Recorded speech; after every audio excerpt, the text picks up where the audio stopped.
नराधमाला पाहताच चिमुरडी भेदरून आईबाबांच्या मागे लपली. बदलापूरच्या शाळेत लैंगिक अत्याचार, नेमकं काय घडलं?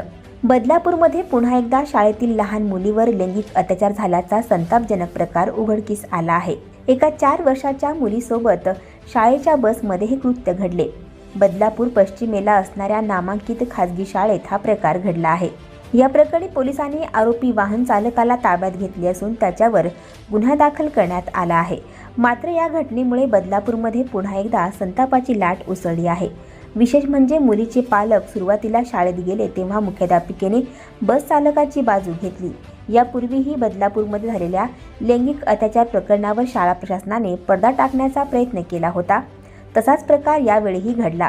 शाळेच्या मुख्याध्यापिकेने दाद न दिल्यामुळे पालकांनी पोलिसांकडे धाव घेतली. त्यानंतर पोलिसांनी गुन्हा दाखल करून चालकाला अटक केली. प्राथमिक माहितीनुसार ज्या लहान मुलीसोबत चालकाने दुष्कृत्य केले ती नर्सरीत शिकत होती. मुलीचे पालक तिला घेऊन शाळेत गेले त्यावेळी मुख्याध्यापिकेने बस ड्रायव्हरला शाळेत बोलावून घेतले. बस चालक शाळेत आल्यानंतर मुख्याध्यापिकांच्या कॅबिनमध्ये शिरला तेव्हा तिथे असलेली 4 वर्षाची चिमुरडी घाबरली.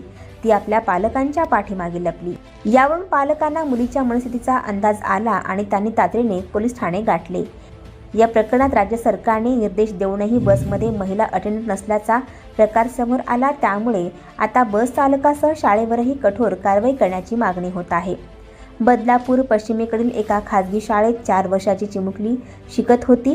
ती नेहमीप्रमाणे दुपारी 12:30 वाजेपर्यंत स्कूल व्हॅनमधून घरी न परतल्यामुळे तिच्या आईने व्हॅन चालकाकडे फोन करून विचारणा केली. त्यानंतर साधारण 1.5 तासानंतर चिमुकली घरी आली. ती अत्यंत भेदरलेल्या अवस्थेत होती. तिच्या आईने तिच्याकडे विचारणा केली असता तिने घडलेला प्रकार आईला सांगितला. स्कूल बसच्या चालकाने आपल्या गुप्तांगाला हात लावल्याचे तिनं आपल्या आईला सांगितलं. त्यानंतर चिमुकलीच्या पालकांनी तात्काळ पोलीस स्टेशनमध्ये धाव घेतली. पोलिसांनी व्हॅन चालकाला अटक केली असून गुन्हा दाखल केलाय.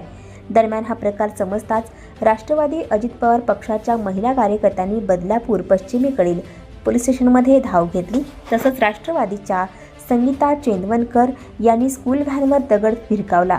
बदलापुरात पुन्हा एकदा चिमुकलीवर अत्याचाराची घटना घडल्यामुळे संतापाची लाट उसळली आहे.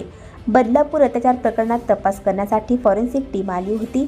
या टीमने स्कूल व्हॅनची तपासणी करून पुरावे गोळा केले आहेत. त्यामुळे आता या प्रकरणाच्या तपासात पुढे काय घडणार याकडे सर्वांच्या नजरा लागल्या आहेत.